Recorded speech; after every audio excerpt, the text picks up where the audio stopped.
It took more than 70 years, but in 1928, the first edition of the Oxford English Dictionary was finally published in full. This was as comprehensive a record as humanly possible of the English language, more than 400,000 words. But some half dozen or so words were left out, quite deliberately, despite having an impeccable pedigree. Take the word which is still considered the most offensive in the language. Look it up in the C volume, and you won't find it. It's in the modern dictionary.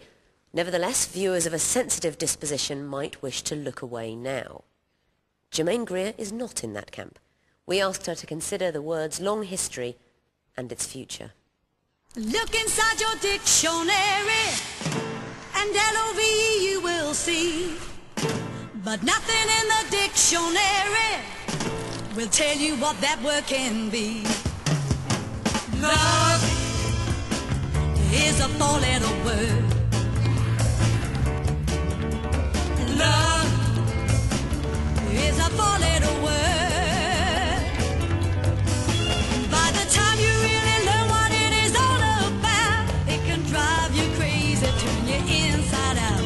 But love is a four-letter word. Why is this the most offensive word in the English language? Over time, all the other rude words have lost their potency, but this one seems to have gained power. Do you find the word offensive? I do, actually. Yes. No.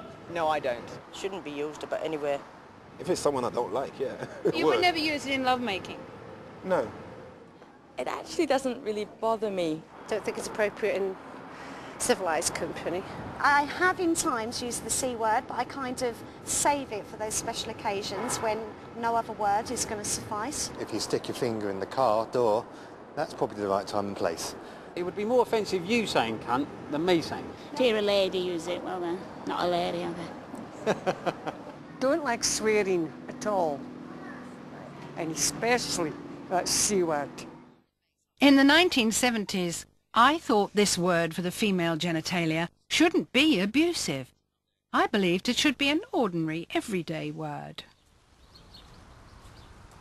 But whilst I championed the C word, other people saw no problem with the decent words women had been taught, and they still don't.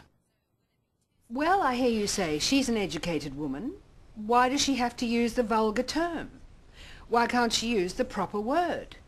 By which I suppose you would mean vagina. But what's proper about that word? First of all, it's a Latin word, originally applied in the 17th century by male anatomists to any muscle covering, not just the female genitals. Secondly, it refers to the internal canal only. All the bits that make it fun are left out. The C word refers to the whole box and dice. But the really nasty thing about vagina is what the word really means is sword sheath. Now, I refuse to think of my sex as simply a receptacle for a weapon. To me, the C word is far less contentious. The word can be traced back to the prehistoric ancestor of English, German and all the Scandinavian languages. In Middle Dutch and Old Frisian you get kunte, and in the Vikings' Old Norse kunta, the Germanic word from which ours and these stem, some 2,000 years old, was kuntorn. This in turn probably evolved from a word in an earlier Indo-European tongue, gud, which means a hollow space or enclosing object. In English, we can't pin the word down until the 13th century. In the heart of the City of London, beside the old church of St. Pancras, there used to be a street popular with prostitutes. Everyone would have known exactly what was sold there, thanks to its name. Over there, running alongside the old church of St. Pancras, there was an alley. It was called Grope Cunt Lane.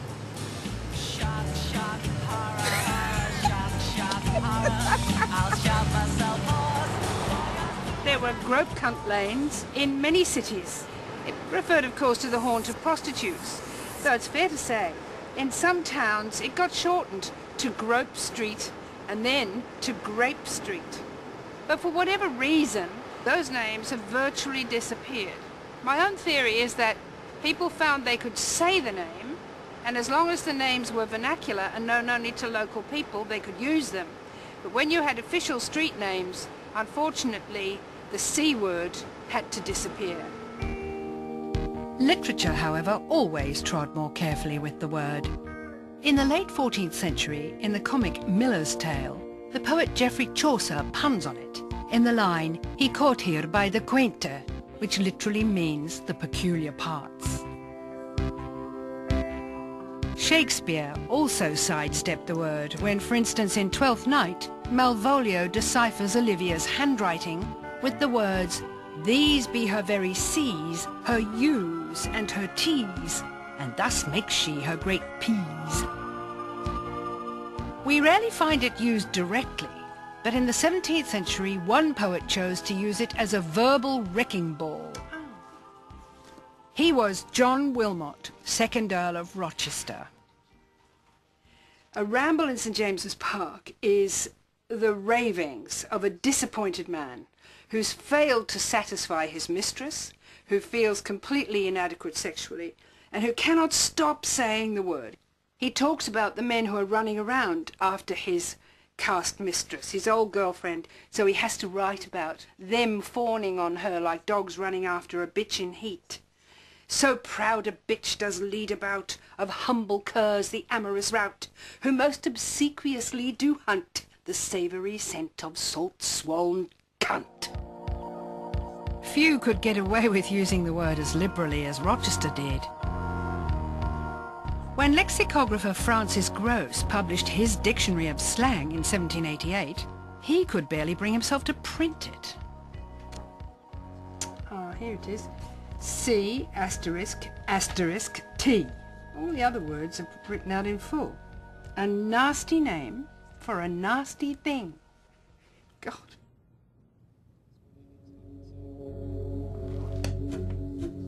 Why, of all the words in our language, has this one been singled out for censure? For hundreds of years, men identified female sexual energy as a dangerous force. And unlike other words for women's genitals, this one sounds powerful. It demands to be taken seriously. In the 20th century, its strength didn't diminish. In fact, the opposite occurred.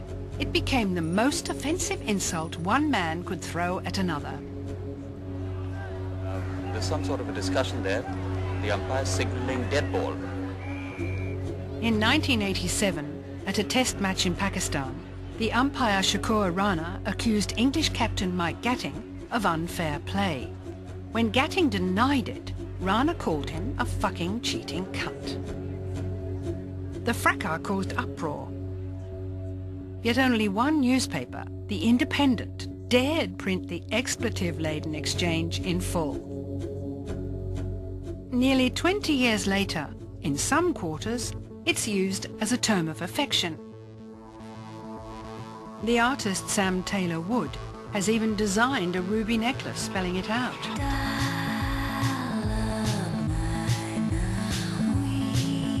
Yet for most people, the C word is still a very offensive term, which leaves us with the dilemma of what we should call the female sex organs. Although there are far more slang terms for women's parts than for men's, none of them has ever been embraced by women themselves. What is the psychological impact of there being no commonly acceptable word for the vulva? It can make consultations very difficult, and I think it can make it difficult for the woman herself. She may already be feeling very uneasy and very embarrassed about seeking help for her problems, and when she's not happy or familiar to use a term to describe her vulva or her vagina, it makes things even more difficult. I'm thinking about little girls, for example, when you have to explain to them, there has to be a better way. Again, I think people do struggle with words that they find familiar with and comfortable with, and words that they would be quite happy for their daughters or the girls to use as well.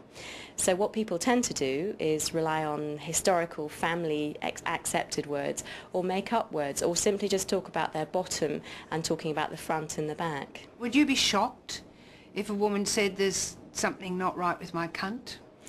I'd be quite surprised, only because no one's ever used that word in a consultation with me before. I was going to say, how would you, in an ideal world, see the word cunt being used in the future? Well, I've used it myself in the past. I tried to get people to feel... I tried to take the malice out of it. Yes.